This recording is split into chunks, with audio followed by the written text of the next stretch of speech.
Bueno,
bueno, ya estamos conectados con nuestros queridos hermanos que nos van a acompañar el día de hoy y obviamente vamos a hacer un programa.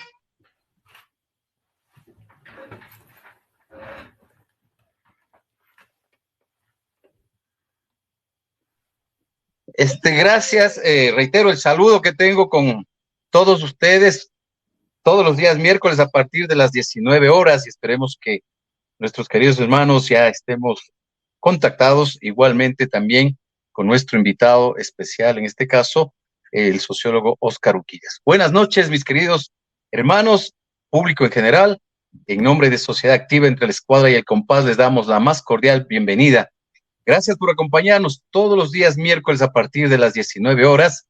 Siempre nuestro saludo fraterno para Adolfo, Pedro, el ilustre y poderoso hermano Winston, quienes están en la coordinación y definición de la temática que abordamos en cada uno de nuestros programas. Hoy tenemos como tema la institucionalidad y la gobernanza, un tema de actualidad no solo en el ámbito nacional, es un tema que rebasa fronteras y que sin duda sus impactos son evidentes. Muchos incluso se manifiestan como crisis y bastante complejas y que nos lleva o nos llena de incertidumbre. Tenemos como invitados el día de hoy a los queridos y respetados hermanos Carlos Arrea, quien es constitucionalista, catedrático de la Universidad Andina Simón Bolívar en un determinado momento, abogado en libre ejercicio. Buenas noches, mi querido hermano Carlos, gracias por estar aquí y esperemos que ya estemos conectados. Le vi ya en pantalla. Igualmente, el saludo, mi querido hermano Carlos. Un saludo a mi querido hermano René y a todos los integrantes del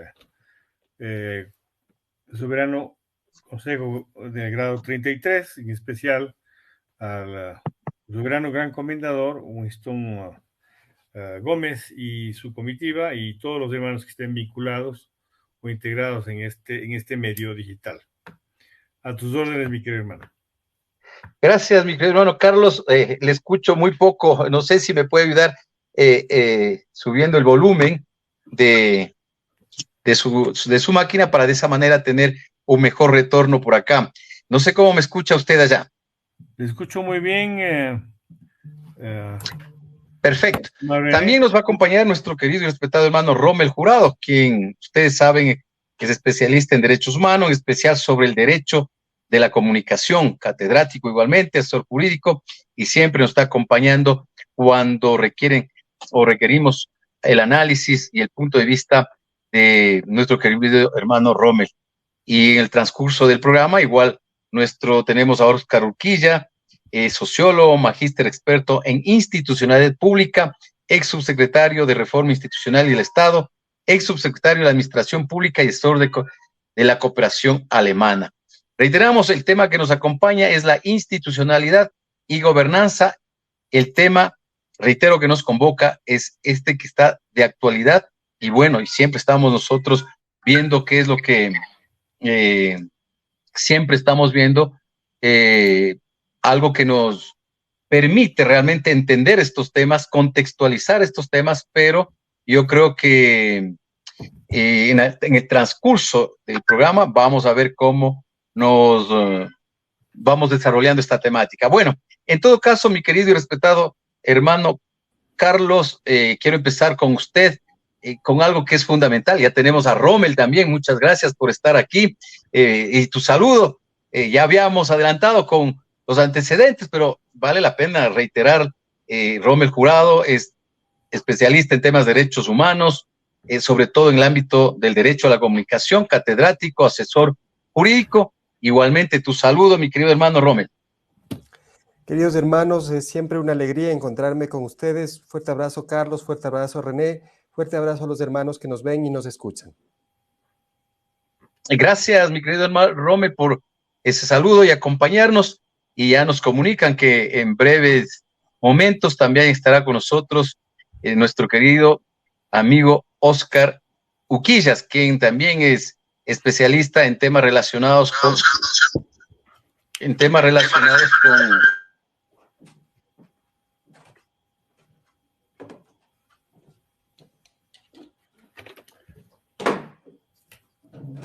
nos le damos el saludo cordial. Estimado, querido y respetado hermano Carlos, en los medios de comunicación, en la academia, en las redes sociales, en los foros, siempre escuchamos frases como que no se respeta la institucionalidad, como que la institucionalidad es débil.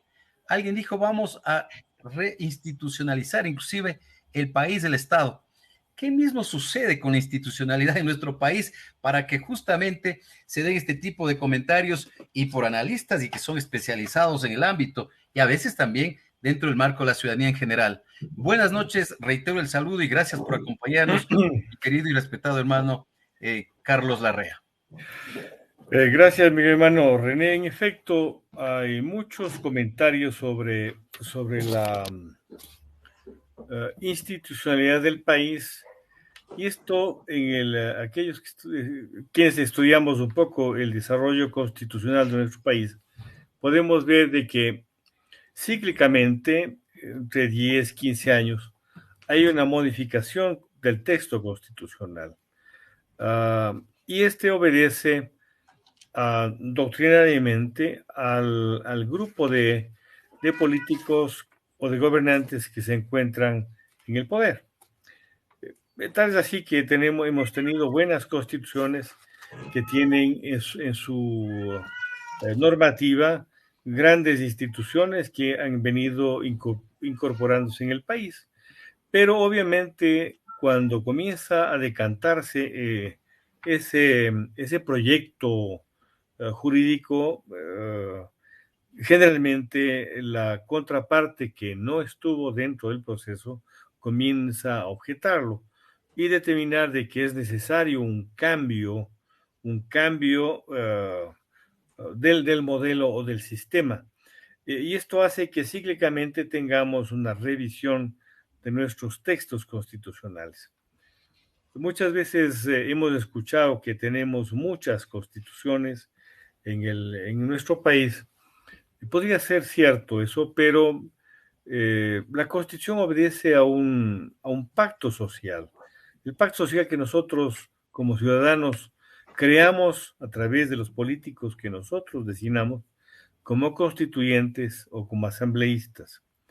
Por ello es que, de una manera especial, las instituciones que se crearon, por ejemplo, en la Constitución del año 2008, de alguna manera, en algunos casos, ya evaluando la vigencia de la misma, hemos visto que existe un deterioro institucional en varios sectores, comenzando del Ejecutivo, el propio Legislativo y no digamos del Judicial, y también aquellos organismos denominados eh, la función de transparencia que tiene que ser necesariamente revisada, porque hay los integrantes de estos subsistemas o sistemas no han desarrollado adecuadamente su función.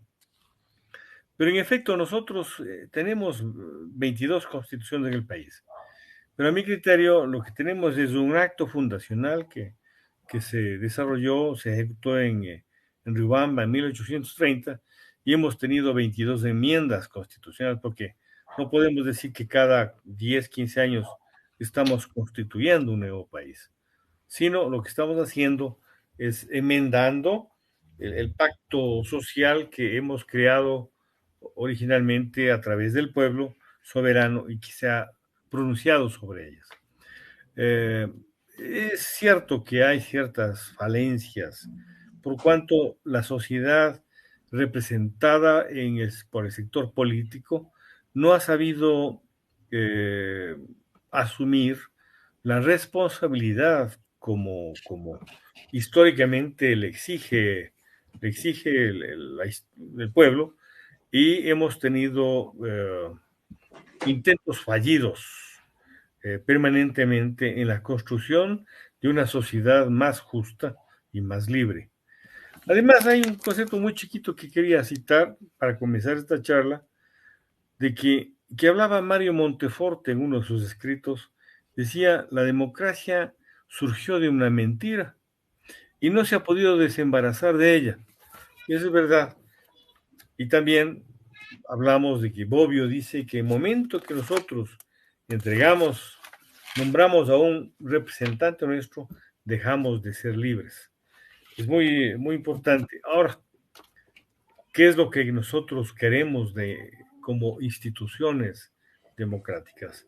Necesitamos no está el problema no está en el excesivo presidencialismo, como hemos escuchado, sino más bien que los contrapesos tengan un adecuado balance, tanto en los sectores en que diseñan las leyes, como son el legislativo, y a veces por el propio presidente o ejecutivo, que es el colegislador, y el ejecutor del cumplimiento de esas leyes, que es la función judicial. Y otra función muy importante que debe pulir también su entorno legal es la función electoral, pues hemos diseñado un sistema en el que no vemos representadas adecuadamente nuestras aspiraciones, y siempre tenemos, no desde ahora, desde la última evento eleccionario, sino desde siempre, hemos tenido que el que pierde dice que ha habido fraude o ha habido una manipulación electoral. Lo más importante en democracia es transparentar las decisiones que adopta el pueblo y las decisiones también que adoptan todos los poderes, sea la función ejecutiva, la función judicial y la función legislativa, y que digamos la función electoral. Y me quedo con la frase que usted decía, Carlos, relacionado con la democracia y aquella forma de hacer una analogía, igualmente de ver cómo se refleja de alguna manera hechos que a veces no son coherentes entre lo que se dice y se hace, y obviamente como que se genera todo una acumulación de mentiras, como más o menos pueden entender o interpretarlo. Pero mi querido hermano Rommel, también entramos ya en la dinámica del programa, y obviamente al entrar en la dinámica del programa, nosotros también queremos hacer referencia y para darle continuidad, también ya está nuestro querido amigo Oscar Uquillas, con quien también ya le daremos la palabra. Así que, mi querido hermano Rommel, bueno, la institucionalidad también se debilita y al debilitarse la institucionalidad, obviamente, de acuerdo a lo que nos ha ayudado a contextualizar, incluso históricamente, nuestro querido hermano Carlos, también podríamos decir que la institucionalidad, al debilitarse, al no estar sólida, al no estar fortalecida, también afecta directamente en las condiciones de gobernanza. ¿Cómo hacer esa relación? ¿Cómo entenderlo? Capaz de que el sistema democrático, o el sistema político en este caso, que tiene como eje la democracia, cada vez se vea y ponga en evidencia acciones que beneficien a la ciudadanía. Así que eso ayuda, mi querido hermano Rommel, a entender esta importancia de la relación entre el fortalecimiento de la institucionalidad y obviamente como generadora de mejores condiciones para la gobernanza. Bueno, empezar diciendo algo que Tocqueville, el autor de ese famoso libro que es La democracia en América, ya señalaba hace varios años, hace casi 200 años. Yo creo que no hay mejor libro sobre la democracia que ese que escribió Tocqueville, La democracia en América. ¿Y qué era lo que decía Tocqueville? Decía, la democracia es una permanente interacción entre un sentimiento y un valor racional. El sentimiento, decía Tocqueville, es la libertad. Eso no es una razón. Sentirse libre es un sentimiento, una sensación. Tanto creía en esta definición de la libertad Tocqueville que decía que él no podría explicar a nadie que no haya sentido y vivido la libertad lo que es la libertad. La libertad no es razón, es sentimiento. Este es un motor. Y el otro motor es el valor de la igualdad. Tocqueville decía también, los pueblos tienden históricamente hacia la igualdad, hacia allá estamos yendo. Pero cuando se combinan estos dos valores, hay tres escenarios posibles. Cuando la combinación resulta que el valor prevalente, dominante, excesivamente preponderante es la libertad, lo más posible es la anarquía, decía Tocqueville. Pero cuando el valor más preponderante es la igualdad, lo más posible es el autoritarismo, decía Tocqueville. Entonces, la democracia de calidad es aquella que se construye en un equilibrio entre la libertad y la igualdad. Y esa es una idea muy poderosa, porque cuando le preguntaron a Tocqueville, ¿y entonces cómo se consigue ese equilibrio? ¿Será por las leyes, maestro? Más o menos así le preguntaron. Y Tocqueville dijo, mira, he estudiado la geografía, he estudiado las leyes, he estudiado esto que se llamaba la frontera del oeste de Estados Unidos, he estudiado a la gente y he estudiado sus costumbres, sus creencias, sus ideas, sus valores. Y he llegado a la conclusión que ni las leyes, ni las instituciones, ni la geografía, ni la raza, ni la economía son determinantes para lograr ese apreciado equilibrio de la democracia ideal, donde coexisten armónicamente libertad e igualdad. ¿Qué es entonces lo que logra ese equilibrio? Él dijo, lo que piensan y lo que sienten las personas.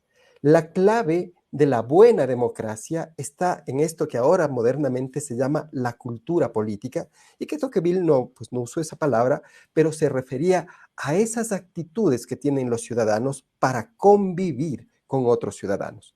Él ponía un ejemplo, decía, si una persona va en un carruaje en América y se le cae una rueda o hay un gran obstáculo, inmediatamente aparecen 2, 3, 4 personas, una le dice a la otra, tú avisa que ha habido este derrumbe, que hay un problema en la carretera, los otros se ponen a ayudar a las personas, había un sentido de convivencia y cooperación organizado desde la libertad y no desde la imposición, que a Tocqueville impresionó muchísimo. O sea, aquí es fructífera la democracia, decía, porque hay unas actitudes ciudadanas, humanas, que la hacen posible.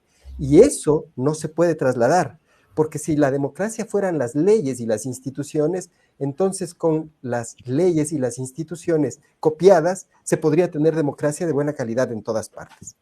Ahora bien, siendo que Tocqueville era muy sensato, tampoco dijo la última palabra en democracia. Sí que tienen un peso específico las instituciones, y sí que tiene un peso específico la construcción constitucional y la estructura del Estado. Pero lo que quería destacar es que hay este fuerte componente de la cultura política en aquellas democracias donde la democracia es de calidad, donde hay este equilibrio, esta armonía entre igualdad y libertad. Teniendo esto claro, ahora digamos entonces, ¿cómo es que se organiza esta institucionalidad? ¿Para qué se organiza esta institucionalidad? Y ahí voy a citar al maestro Elías Díaz. Maestro Elías Díaz decía, el Estado de Derecho solamente justifica su existencia y su permanencia en la medida que despliega todo su poder, todas sus instituciones, todas sus fuerzas para realizar cotidianamente los derechos fundamentales de las personas. Si el Estado logra usar su poder, sus instituciones, su energía, sus recursos para lograr que cada ciudadano disfrute de los derechos que ha consignado en la Carta Fundamental, entonces ese es un Estado de 10, un Estado de derecho maravilloso. Y por lo tanto, el motor, el horizonte de uso de todos los poderes y recursos del Estado es el goce de estos derechos fundamentales. A partir de esos derechos es que se crean instituciones para realizar esos derechos. A partir de esos derechos es que se organiza el poder y se define la estructura del Estado. Como ha dicho nuestro querido hermano Carlos, eso precisa de un pacto fundacional, de un pacto social, no solamente de un acto legal de constitución jurídica, que también, pero precisa sobre todo de un pacto social.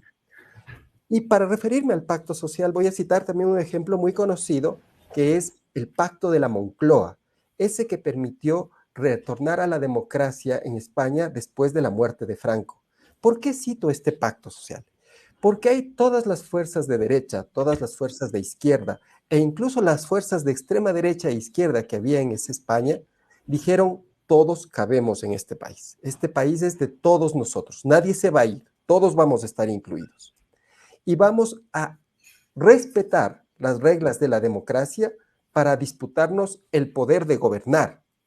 Y cuando gobernemos, sea quien gobierne, vamos a respetar los derechos fundamentales y las instituciones creadas para que estos puedan ser aplicados. A partir de ese acuerdo básico, de este pacto social tan importante, claro que incide que se modifique una u otra regla, incluso incide que se tengan una o más constituciones, pero el pacto social, ese pacto importante que dice que todos cabemos y que hay unos derechos que nadie va a desconocer y que todos trabajaremos por esos derechos con mayor o menor énfasis, si en lo privado, si en lo público, pero todos respetaremos esos derechos, ese pacto fundacional es el que siempre hace agua con nosotros. No hemos tenido históricamente, desde mi perspectiva, la posibilidad de hacer ese pacto social que le dé sentido a cualquier constitución, a cualquier institución, a cualquier forma de hacer gobierno o de hacer política pública. Claro, y obviamente, Rommel, usted hacía relación al ámbito de la libertad, la igualdad, y por supuesto, en algún texto también leía que justamente algo que le pone ese equilibrio y que contribuye a darle fortaleza a esa relación entre la igualdad y la libertad tiene relación con la fraternidad. Y obviamente este también, en algunos casos, un principio bastante olvidado, pero que cuando se lo analiza y cuando se lo asume desde la perspectiva con la cual fue construido, obviamente también nos ayuda a entender bastante el ámbito de la interrelación entre la igualdad y la libertad como principios fundamentales en la construcción de ese pacto social al cual ustedes hacían referencia. Mi querido hermano Carlos, por el otro lado también es importante, bueno, en nuestro país, cómo funciona la institucionalidad. Sí hay que, para ubicarnos, porque a veces hablar de institucionalidad como que resulta bastante abstracto, pero no es tan así. Creo que todos los días estamos en una relación permanente y por supuesto, con ella me refiero, y por supuesto, hoy es la oportunidad también para poner en evidencia ya desde la cotidianidad, desde la experiencia, desde el trabajo diario que venimos desarrollando. Pero antes permítame también hacerle un saludo nos están escuchando y nos están viendo también los queridos hermanos Gabriel Duque, Carlos Espinosa, Marcelo Villasís, y ya mismo damos lectura también a sus aportes. Así que muchas gracias por estar con nosotros, acompañándonos. Así que está planteada la inquietud, mi querido hermano Carlos.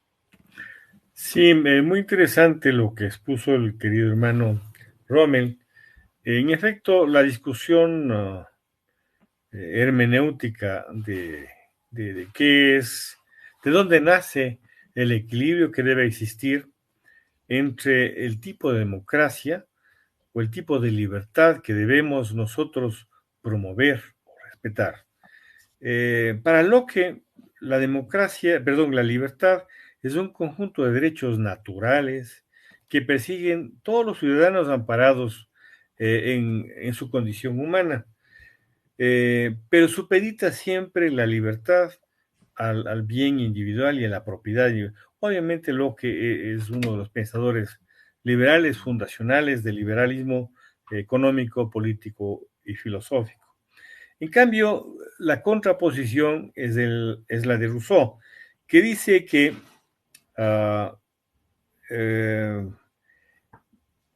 para transmitir la libertad natural que habla Locke, dice, para obedecerse a sí mismo, hace falta integrar al pueblo soberano, cuya capacidad de autonormación no puede ser transferida al Estado. Esa es la contradicción. Y justamente allí, en los conceptos de libertad que desarrollan Locke y Rousseau, se fundamentan una serie de instituciones que hemos creado con el tiempo y hemos dado a una y otra el peso correspondiente. Por ejemplo, Rousseau es mucho más, perdón, Locke es mucho más proclive a la democracia participativa, obviamente por su connotación de un intelectual inglés. Y Rousseau, en cambio, es partícipe de la democracia representativa y la misma que recoge Bobbio, y dice que la democracia directa, perdón, hablaba, porque la representativa o parlamentaria expresa mejor el interés del ciudadano, porque está sopesada. Y lo que tratamos de hacer, de definir a la democracia, dice, la democracia, la función de la democracia es asegurar la igualdad de las desigualdades, que es lo que hemos hablado hace un momento, es decir, hablamos de libertad y de igualdad, pero ello en los términos objetivos de nuestras realidades no lo hemos conseguido, porque seguimos teniendo diferentes radicalidades entre un sector que tiene mucho, un sector que no tiene nada. Leí hace pocos, en este fin de semana largo, y tuve la oportunidad de revisar un documento en el que señalaba los fundamentos de la creación, recuerdan ustedes, de una institución muy, muy bonita que se llamaba el Fondo de Desarrollo Rural Marginal, que dio origen inclusive luego a la Secretaría de Desarrollo Marginal, Subsecretaría, perdón, de Desarrollo Marginal, que existía en el Ministerio de Bienestar Social. Lastimosamente, el concepto paternalista, excesivamente dependiente de recursos del Estado, no hizo que estas instituciones sigan adelante. Por ejemplo, decía el informe técnico en el que se fundamentó la creación del FODERUMA, es que había una gran cantidad de ciudadanos ecuatorianos, especialmente en el campo, que vivían con 20.40 sucres al día, y cuantificada esta actividad económica, inclusive aquella que significaba el recogimiento de agua, de leña y transportes de sus animales. Imagínense en este momento el concepto de marginalidad extrema o de miseria extrema superior a $20 diarios, perdón, a $2 diarios, lo cual es diferente, ¿no? Pero no hemos seguido desarrollando acciones que vayan a mitigar la miseria extrema, y tampoco hemos tenido capacidad de insertar a este enorme quintil de la población en las actividades económicas y productivas. Yo creo, por ejemplo, que gastamos excesivamente en defensa y en seguridad y que debemos gastar más o invertir más en actividades productivas que generen mayor riqueza a los ciudadanos. Porque lo que estamos viendo es que nuestras fuerzas de seguridad tratan digamos, tratan de evitar la comisión de delitos sociales, como son el robo, el hurto y el abigeato, que son delitos que desde que yo soy estudiante son considerados de orden social. Y no buscamos la forma de erradicar aquellas diferencias de la persecución de delitos de cuello blanco, delitos de gran magnitud que se dan en nuestras instituciones. Creo que es meritorio, hay que analizarlo ya en la práctica. Por ejemplo, ¿cómo podemos hablar de que el pacto social es adecuado cuando definimos cuál es la sociedad cuál es la sociedad que queremos construir? ¿Cómo podemos construir una sociedad eminentemente participativa, productiva, con alta y buena representatividad política, cuando en el año 79 se permitió la votación del analfabeto? ¿Sí? Tenemos la votación de menores de edad, mayores de 16 años y menores de 18. ¿Qué capacidad de discernimiento tenemos allí? Hemos autorizado el voto funcional o alternativo de los militares y policías cuando ellos son eminentemente obedientes, no deliberantes, y bien pueden ser sujetos de una orden para determinada tendencia o actividad política. Hemos permitido una cosa que luchó el laicismo, por ejemplo, la exclusión de la Iglesia y de sus miembros de las actividades del Estado. Pero hemos permitido que curas, sacerdotes o pastores intervengan en política, porque no es lo mismo que cualquier ciudadano, entre ustedes o yo, incluido yo, usemos un púlpito para definir nuestro proyecto político. Ellos sí lo hacen y tienen una ventaja muy importante sobre aquellas personas que son maestros, artesanos, carpinteros, otros abogados como nosotros, y tienen ellos una mejor predisposición para acceder al poder. Nosotros, como masones, creo, a mi entender, a mi concepto, de lo que yo he podido devenir en mis pensamientos, es que como defensores del dogma del laicismo, o digo dogma, ¿qué hemos conseguido en la institucionalización de valores en nuestra sociedad? Creo que nosotros le debemos mucho a la sociedad al respecto. Carlos, gracias. Justamente ilustrativo lo que tú acabas de señalar. Y obviamente el tema del alfabetismo, el tema de los menores de edad, o sea, aquellos jóvenes que están sobre los 16 años, el tema relacionado con las Fuerzas Armadas y también la participación de la Iglesia a través de los sacerdotes, en este caso, a veces actúan a título personal inclusive, y obviamente eso se queda reflejado ya en cada uno de los hechos históricos y en los momentos que justamente se da la participación. Pero mi querido hermano Rommel, justamente dentro de este mismo contexto, ¿cómo fortalecer, reitero, el tema desde de la institucionalidad cuando vemos justamente organismos como el Consejo Nacional Electoral, como la función de transparencia y control social, que están entredicho por las diferentes formas de actuar, por las diferentes formas de intervenir, y justamente igual pasa con el tema de la justicia, se da o no se da el tema de la autonomía de funciones, y obviamente esto sí genera una serie de incertidumbres, conflictos, enfrentamientos y por supuesto también una serie de complejidades en el manejo. Esto sería interesante entenderlo porque esto es lo que vivimos y obviamente desde la perspectiva y desde el análisis y ya con ciertas herramientas y la experiencia que tú tienes nos permitiría entender de mejor manera para ver cómo se da este engranaje justamente y se expresa en beneficio de la ciudadanía, como decía anteriormente. Bien, para tratar de trabajar en mejorar la institucionalidad, la gobernanza, la gobernabilidad, en fin, la calidad de la democracia y del Estado de Derecho, lo primero que hay que hacer es entender cómo se establece si hay calidad o no hay calidad en estas instituciones. Hay muchos factores que se pueden tomar en cuenta. Bobbio y Robert Dahl, por ejemplo, han hecho verdaderas disecciones de la institucionalidad y de la democracia. Pero para decirlo en forma sencilla, hay dos criterios determinantes desde mi perspectiva. El primero, para determinar la calidad de la institucionalidad e incluso de la democracia, es saber si opera o no opera la regla del imperio de la ley en nuestra sociedad.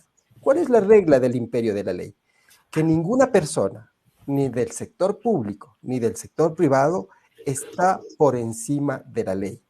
Que la ley, al ser la expresión de la voluntad mayoritaria del cuerpo social, efectivamente rige sobre cualquier voluntad específica. Y ahí ya tenemos un grave problema. ¿Por qué? Porque hay muchos actores, tanto en el sector público como en el sector privado, que desobedecen abiertamente la ley, desacatan abiertamente la ley y no les pasa absolutamente nada. Y por otra parte, los obligados a hacer respetar el imperio de la ley, que son los jueces, muchas veces son los primeros en vulnerar el imperio de la ley. Una serie de acciones de protección para entrometerse o permitir la intromisión de la función ejecutiva en la función de transparencia y control social son el antecedente de la crisis institucional que estamos teniendo. Entonces, la calidad de la institucionalidad se mide en principio por el imperio de la ley. Y si tuviéramos que medir de 1 a 10 qué tanto impera la ley en el Ecuador, desde mi perspectiva, y es solo una perspectiva, una percepción, yo diría que entre 4 y 5. Eso quiere decir que tenemos un déficit de institucionalidad, de calidad de la institucionalidad muy elevado. Funcionamos a medias sobre el imperio de la ley. ¿Cuál es el otro criterio para saber la calidad de la institucionalidad y por lo tanto saber cómo poder mejorarla? El otro criterio es que cada institución que recibe una serie de atribuciones y competencias las cumpla. ¿Por qué ese criterio es tan definitorio?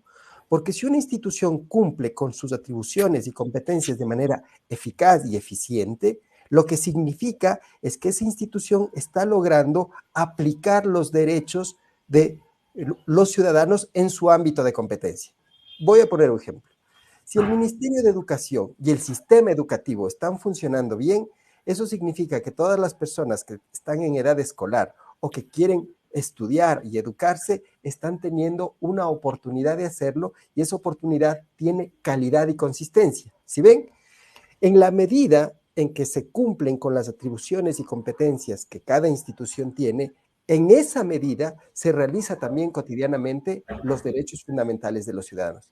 Y por lo tanto, una institución es de buena calidad cuando cumple con eficacia y eficiencia las atribuciones y las competencias que le han dado la ley.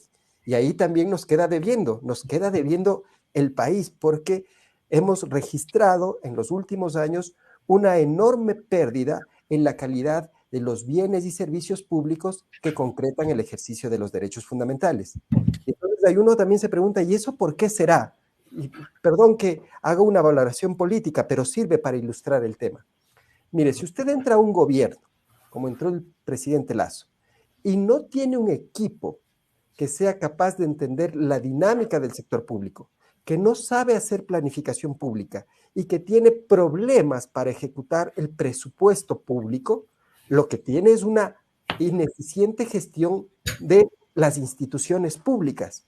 No es un problema de diseño formal, de diseño institucional a nivel jurídico, es un problema de operativización del diseño institucional. Con esto lo que quiero decir es que a mí me parece que sí tenemos en el nivel del diseño un buen sistema. Se puede mejorar, pero tenemos un buen sistema institucional. Operativizarlo requiere de conocimiento, de recursos y de capacidad de ejecución. Presidente Lasso no ha tenido ni capacidad de ejecución, ni ha tenido equipo para poder hacer buenas políticas públicas y llevarlas a cabo. Y no ha tenido capacidad de ejecutar gasto. Entonces, ahí las instituciones sufren y los ciudadanos sufren, no porque estén mal diseñadas, no porque estén mal formuladas, es que sus operadores son ineficaces. Entonces, ¿en dónde hay que poner los remedios? Tomar medidas para maximizar el imperio de la ley. Primera cosa. Tomar medidas para que las instituciones cumplan de manera eficiente y eficaz sus atribuciones y competencias. Y tomar medidas para garantizar que independientemente del signo político, tengamos una burocracia que pueda operar la institucionalidad con cierta estabilidad. Si desmantelas esa burocracia, si desmantelas el Estado, pues el Estado se vuelve ineficiente y la institucionalidad se ve y actúa de manera ineficiente. Y eso se evidencia también, obviamente, en las condiciones que tiene para ejercer la gobernanza, igualmente en el ámbito de la gobernabilidad. Pero de esto es fundamental también recuperar esos procesos de formación para poder conocer al Estado, para poder saber lo que se tiene que hacer como gobierno y, por supuesto, también como sociedad. Parece que está muy alejado ese tema de conocerle justamente la estructura del Estado, el marco constitucional, el marco legal y por supuesto también los temas de políticas públicas. Y eso al parecer resulta bastante complejo porque a veces actúan, sobre todo los que están encargados de la administración pública, desde el yo creo, más no desde el ámbito del conocimiento de la norma, sea constitucional, legal y también de las políticas públicas. Mi querido hermano Carlos, yo tengo aquí una inquietud que nos plantea Patricio Espinosa, y tú que hacías referencia al ámbito de la historia y nos hacía referencia al ámbito constitucional, quizás nos ayudes a entender. Dice, siempre me queda la duda, el artículo 2 de la Constitución de 1830 dice, el Estado de Ecuador se une y se confedera con los demás estados de Colombia para formar una sola nación, con el nombre de la República de Colombia. Este es el planteamiento que nos realiza y la inquietud que tiene nuestro querido y respetado hermano Patricio Espinosa y ojalá mi querido hermano Carlos nos ayudes a darle respuesta como tiene que ser. Gracias, mi querido hermano Carlos, y la inquietud de nuestro querido hermano Patricio está planteada. Bueno, para mi criterio, la primera constitución que tuvo el Ecuador no es la de 1830, sino es la de 1812, con todos los defectos que puede existir, pero imaginémonos en esa época que salíamos de un sistema casi feudal de la colonia, crear un sistema constitucional muy importante en el pensamiento latinoamericano y americano y tal vez proseguido luego con la Constitución de Cádiz de España. En un principio el Ecuador tenía la tendencia de constituirse en un estado federativo sin alejarse de la Colombia, porque no había Gran Colombia, los historiadores llamaron Gran Colombia. Y pensaron que era uno de los caminos más adecuados para constituir un estado grande latinoamericano que pueda enfrentar al monstruo del norte que son los Estados Unidos. Y por ello es que nuestra definición siempre estuvo alrededor de ese ideario, ¿no? Pero porque ahí, en ese momento en Ecuador se constituyeron solamente con las provincias de Pichincha, Guayas, y Azuay, que involucraba hasta Loja, y la costa involucraba hasta Manabí y Esmeraldas. Entonces, siempre hemos pensado que el federalismo podría ser una salida democrática a la convivencia nacional. Pero en un país tan pequeñito como el nuestro, la construcción de estados federales con réplicas de instituciones fuertes, pero a nivel nacional, a nivel federal, local, cuesta bastante definir, porque nosotros como así no nos guste, tenemos la herencia ibérica, no digo hispana solamente, tenemos unos casos de presencia portuguesa. Nosotros tenemos un desarrollo del derecho ibérico acá en nuestro país. La estructuración de los estados federales que se dan, por ejemplo, en algunos países latinoamericanos como Brasil, como Venezuela, como medio híbridamente en Colombia y expresamente en Argentina, no son, excepto algunos casos, de óptimo funcionamiento de este sistema. Nosotros tenemos el sistema republicano, representativo, y tenemos una estructura y división territorial que se opone al federalismo, pero y luego fue enmendándose en el transcurso de las varias enmiendas y reformas a nuestra Constitución de la República. Está claro la explicación, y Patricio también añade otro dato, que en 1835 se creó la República del Ecuador. Qué bien esta forma de ir interactuando y obviamente también compartiendo temas contemporáneos, pero también tema desde el ámbito histórico, también haciendo esa complementariedad que es importante, que es necesario. Y mi querido hermano Rommel, justamente a partir de los datos históricos que nos acaba de compartir nuestro querido hermano Carlos, también es fundamental ver históricamente, pero sobre todo en los actuales momentos, el rol de la ciudadanía en el fortalecimiento de la institucionalidad y de las condiciones de gobernanza que debe tener un país como el nuestro.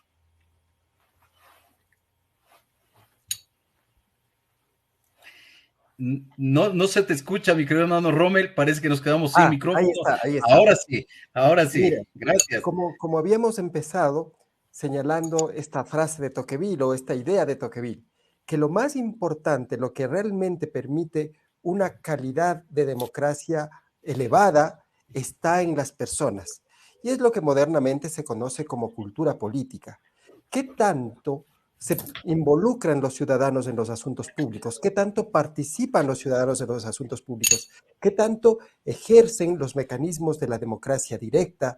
¿Qué tanta ejercen los mecanismos de la participación ciudadana? Eso determina, en última instancia, de forma absolutamente determinante, más allá de las reglas, la calidad de la institucionalidad y de la democracia en la que vivimos. Entonces, si tuviéramos una ciudadanía activamente participante, la calidad de la democracia y de la institucionalidad sería muchísimo mejor.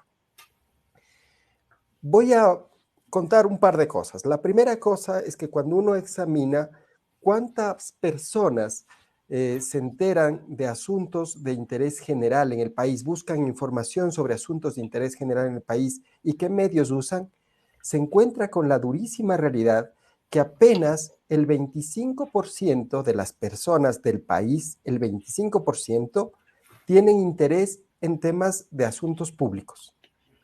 El 75% de las personas no les interesa.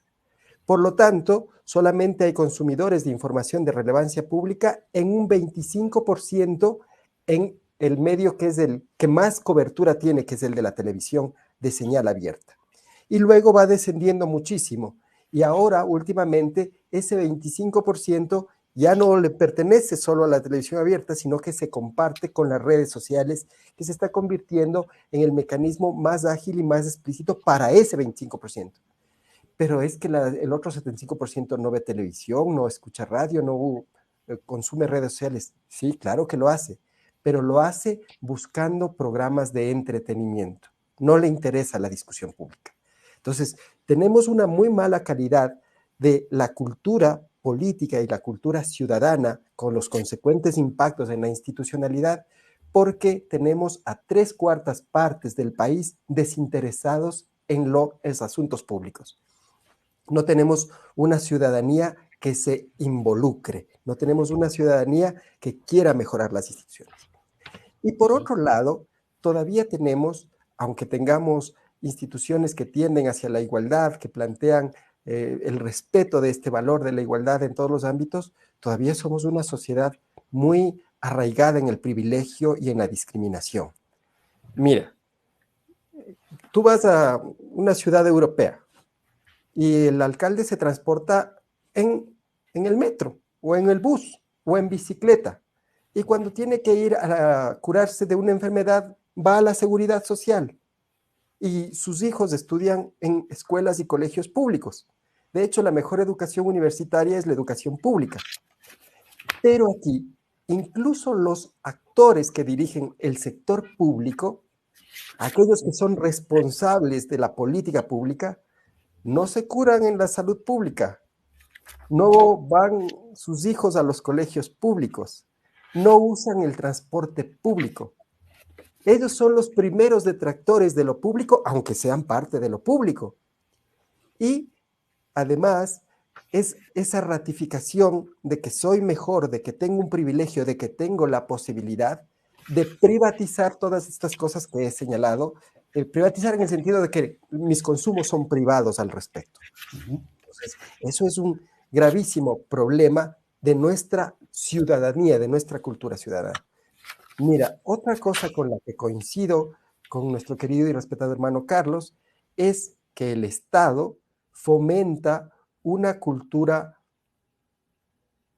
compleja respecto de los temas de seguridad y de defensa. Hay un sobregasto en temas de defensa que no se compatibiliza con lo que el país recibe respecto de lo que invierte. Alrededor de 1.380 millones de dólares anualmente en gastos de defensa y una suma parecida en gastos de seguridad y policía. Eso es muchísimo dinero y pocos resultados, por muchas razones. No voy a ponerme ahora a explicar las razones, pero la ciudadanía, los ciudadanos, ese montón de ciudadanos sobre todo, que no se informan, que no quieren preocuparse de los asuntos públicos, son los primeros candidatos a ocupar estos puestos de policías y de militares, sobre todo en todos los niveles, en todos los rangos. Pero es ciudadanos que quieren seguridad y sueldo del Estado para siempre, que no quieren ocuparse de la cosa pública. Y hay muchos militares y muchos policías que también están en desacuerdo con promover y sostener y ampliar lo público. Todo lo público es malo, menos su pedacito. Ese pedacito debe ser conservado y financiado. Esas son actitudes ciudadanas que corroen la institucionalidad y que establecen dinámicas egoístas, antisolidarias y además poco participativas. Entonces, también nuestra institucionalidad no funciona porque no hay quien se haga cargo de protagonizar los reclamos y de vivir la institucionalidad exigiéndole cumplimiento. Te juro que si aquí se prohibiera la educación privada y solamente hubiera educación pública y las élites tuvieran que educar a sus hijos en educación pública, como sucede en algunos países nórdicos, entonces la educación pública sería de mucha calidad, porque los que tienen recursos, los que se interesan, los que participan, harían que la educación sea de buena calidad, que son los que están mejor situados. Hasta hace algunos años atrás también en nuestro medio la educación pública tenía otros estándares y por supuesto tampoco tenía la competencia que hoy tiene. Mi querido hermano Carlos, ayúdanos a sintetizar porque ya se nos va acabando el tiempo y lo más corto posible. Bueno, los problemas están planteados, hay una descripción de cada uno de ellos y obviamente también es interesante plantear una o dos o tres alternativas de qué hacer como para mejorar justamente la institucionalidad y mejorar las condiciones de la gobernanza en nuestro país. ¿Crees que, hermano René? Pero respondiendo a la inquietud del querido hermano Rommel, hay dogmas o hay axiomas que no podemos aceptarlas como verdaderos. Es decir, no todo lo público es bueno y no todo lo privado es malo. Recordémonos que la educación pública nace en Francia como producto de la Revolución Francesa y trataron de dar una formación laica a sus ciudadanos jóvenes,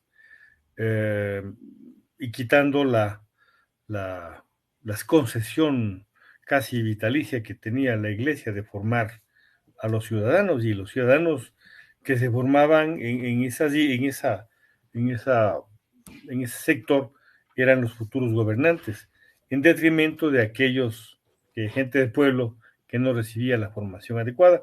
Eso vino de alguna manera, en el caso de Francia, a generalizarse en el siglo XIX. Producto de esto, por ejemplo, del laicismo en la educación que instauró nuestro querido hermano Eloy Alfaro en la Revolución Liberal, el primer producto o futuro que generó eso es la Revolución Juliana. La Revolución Juliana, que es el paso más importante en la modernización del Ecuador. Ninguna otra revolución ha hecho tanto bien como esa revolución que creó el Banco Central, el Seguro Social, la Contraloría del Estado, la Dirección de Aduanas, etcétera, etcétera, y toda la institucionalidad que se creó allí. Yo voy a tomar un dato que habla Montúfar en una de sus publicaciones, y dice que siempre, basando en un informe del PNUD, dice que según un estudio que hizo el PNUD en América Latina, el desarrollo, dice, no ocurrirá si no se superan las deficiencias producto de la inestabilidad, el caos, la fragmentación y la corrupción política. Si obtenemos gobernabilidad, se producirá la concordancia de procesos incompletos de modernización económica, política y social. Sin embargo, el desarrollo económico y el orden político siempre están en conflicto. Ese es uno de los problemas de la convivencia. ¿Cómo podemos pensar, por ejemplo, que una clase de una actividad tan importante, pero no muy importante socialmente, como es la banca el año pasado tuvo excedentes y utilidades de 600 millones de dólares? Preguntémonos, ¿cuál es la inserción social que ha hecho la banca en los últimos años? O sea, realmente debe llevarnos a pensar en que algo estamos haciendo mal. Tenemos una frágil institucionalidad.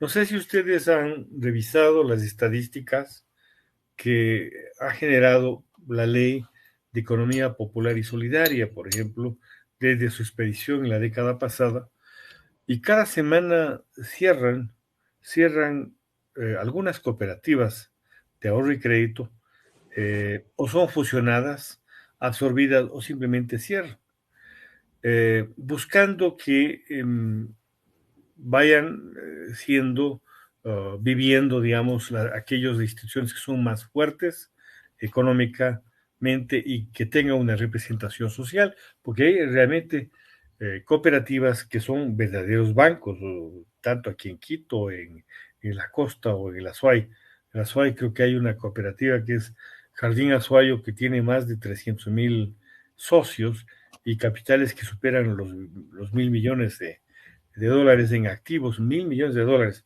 Es mucho más grande que cualquier banco mediano. Es decir, nosotros hemos creado instituciones y estas instituciones no han sido modificadas adecuadamente. Por ejemplo, los organismos de control, tal es el caso de la Superintendencia de Compañías, que tiene como margen de control nada menos que cerca de 60,000 entidades de derecho comercial, derecho societario. Encima de eso tiene alrededor de 40 compañías de seguros. Tiene el control del mercado de valores, que es muy importante, y la falta de control del mercado de valores dio resultado la crisis en el ISPOL, la crisis y fraude en el ISPOL, una de las instituciones de seguridad social más importantes. Tenemos la Superintendencia de Bancos, que tiene en su haber el control del sistema bancario, y dentro del sistema bancario nada menos que controla a los sistemas de seguridad social. Solamente una superintendencia de seguridad social debería existir para este tipo de entidades, para que exista un control permanente. Les voy a contar como anécdota, y yo emití algún comentario al respecto los últimos días, sobre la situación calamitosa del sector eléctrico, que siempre ha sido un sector bastante bien regulado. Pero para que ustedes tengan una idea, hay dos entes rectores del sector eléctrico, digamos empresas, ¿no? Empresas públicas, como es Enel, que aglutina aquellas empresas de distribución eléctrica, y Selec, que es la empresa que aglutina las generadoras hidroeléctricas, termoeléctricas y el sistema de transmisión de electricidad. Imagínense que Selec tiene el patrimonio tal vez más alto del país, porque tienen las 13 empresas más grandes del país. Selec tiene entre su ámbito Coca-Cola Sinclair, que genera el 40% de generación hidroeléctrica, Hidropaute igual, cerca del 40-45%, y otras generadoras hidroeléctricas más pequeñas que generan el 80% de generación hidroeléctrica, además de las térmicas y de la institución de la unidad de negocio que se llama Transelectric. Y solamente tiene una unidad de auditoría interna que funciona en la matriz de Selec. Imagínense que una empresa pública como Coca-Cola Sinclair, que tiene un patrimonio, nos costó más de 2.500 millones de dólares y generan alrededor de 5.000 millones de dólares anuales en generación, no tiene una auditoría interna desde hace más de 15 años. Hidropaute, que genera igual, Transelectric, que es el monopolista de la transmisión eléctrica, tampoco tiene una auditoría interna. Entonces, carecemos del sistema de control, y nosotros, creando una empresa pública, le hemos dejado incompleto el sistema, porque nosotros, ¿ustedes conocen los balances de estas empresas? ¿Los informes de impacto ambiental de estas empresas?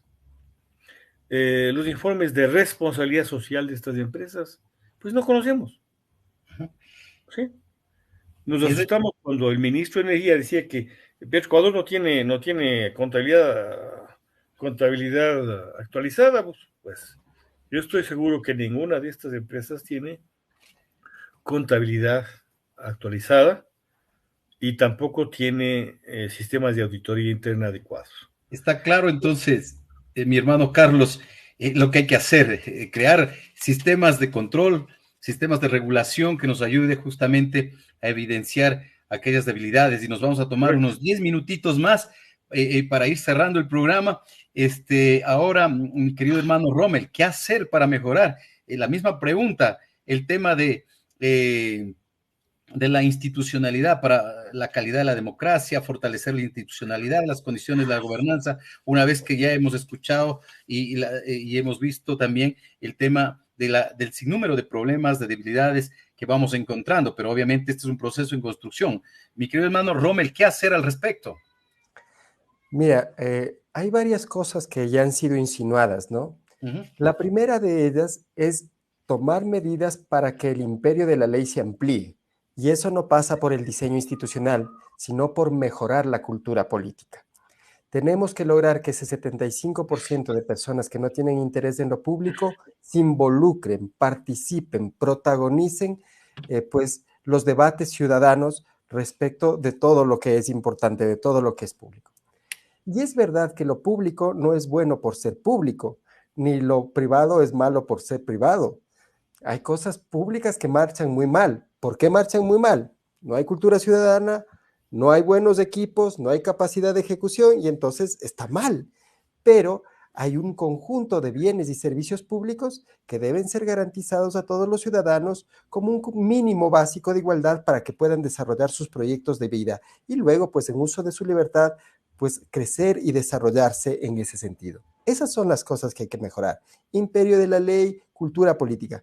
Pero nuestro querido hermano Marcelo Villasís ha introducido en los comentarios un tema importantísimo, un parteaguas desde mi perspectiva. El uso de las nuevas tecnologías de información y comunicación, de las nuevas tecnologías en general. ¿Qué va a pasar con la democracia en el futuro? ¿Va a haber más Estado? ¿Va a haber menos Estado? Esa es una pregunta importantísima. La inteligencia artificial, más que el blockchain o conjuntamente con el blockchain, pero la inteligencia artificial sobre todo, genera unas proyecciones actuales que van a cambiar el mundo totalmente. Es totalmente distinto lo que va a pasar en el mundo cuando estas tecnologías se encuentren consolidadas y en funciones. Se proyecta, por ejemplo, que Estados Unidos perderá o desaparecerán por efecto del uso de la inteligencia artificial en el año 2050 alrededor de 30 millones de puestos de trabajo. Entonces, cosas como ser abogado, por ejemplo, que ahora parece insustituible, un abogado tiene que litigar. No, va a haber muchos menos abogados porque va a haber procesos basados en inteligencia artificial que permitan solucionar conflictos jurídicos. A lo mejor habrá algunos conflictos jurídicos cuya complejidad todavía requieran de los abogados de carne y hueso, pero muchos de los conflictos jurídicos, igual que muchos de los atenciones médicas, igual que mucho del transporte, igual que mucho de la agricultura, se podrá robotizar y automatizar con la inteligencia artificial.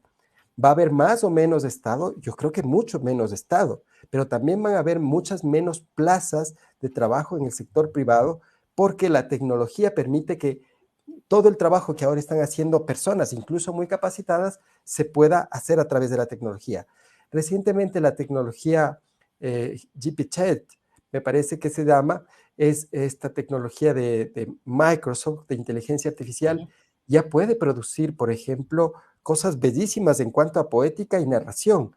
Y en ilustración gráfica, ni te digo, o sea, unas cosas, los artistas más creativos tendrían, digo, contemporáneos, tendrían envidia de las cosas que está haciendo la inteligencia artificial. Lo que quiero decir es que el mundo, con el uso de las nuevas tecnologías, va a tener que replantearse todo, incluso las instituciones, incluso el Estado, incluso la democracia.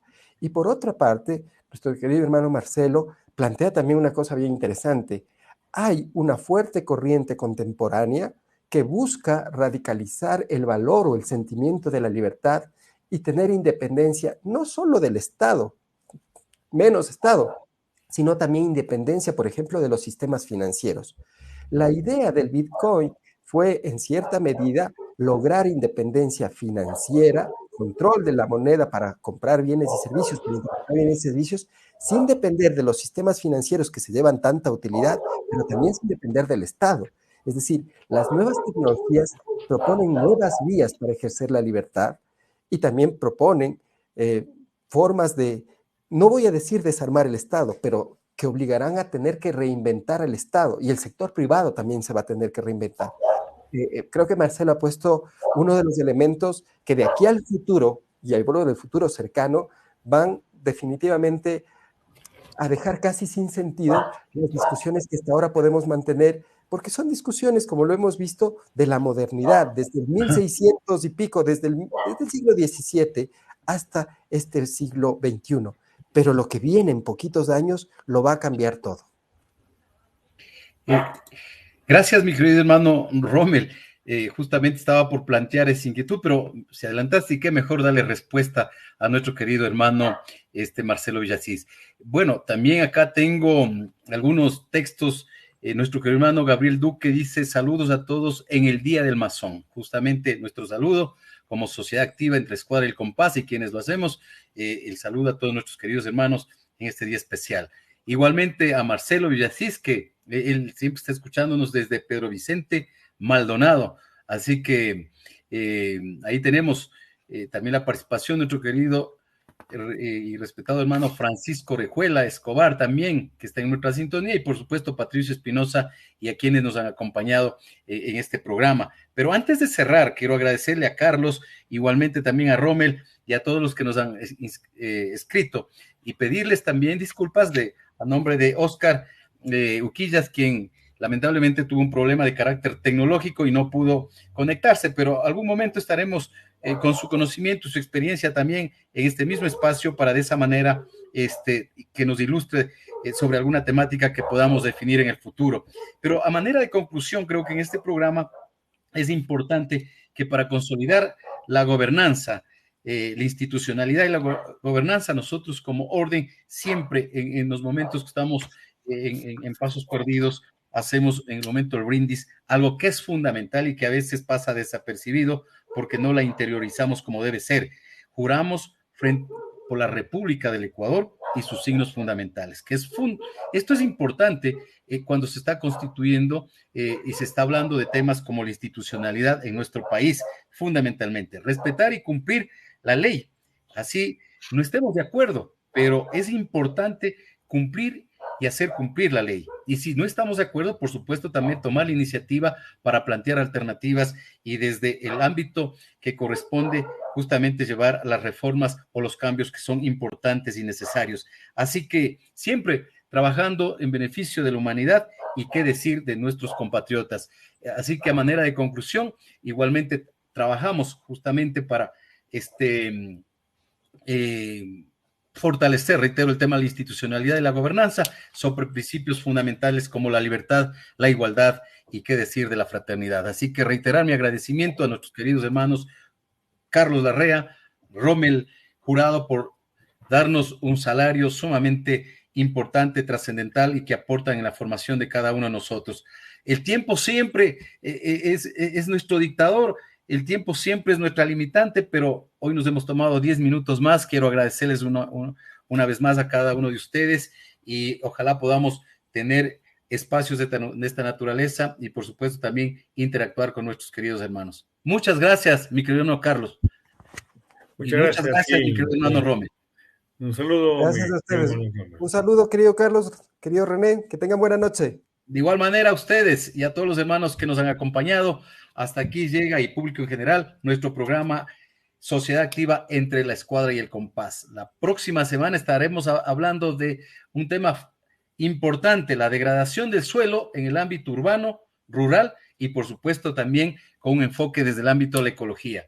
Ya veremos nuestros invitados, así que están una vez más reiterando la invitación para que el próximo día, miércoles, nos acompañen a partir de las 19 horas. Una buena semana, a cuidarnos y un triple abrazo fraterno para cada uno de ustedes. Una buena noche. Buenas noches.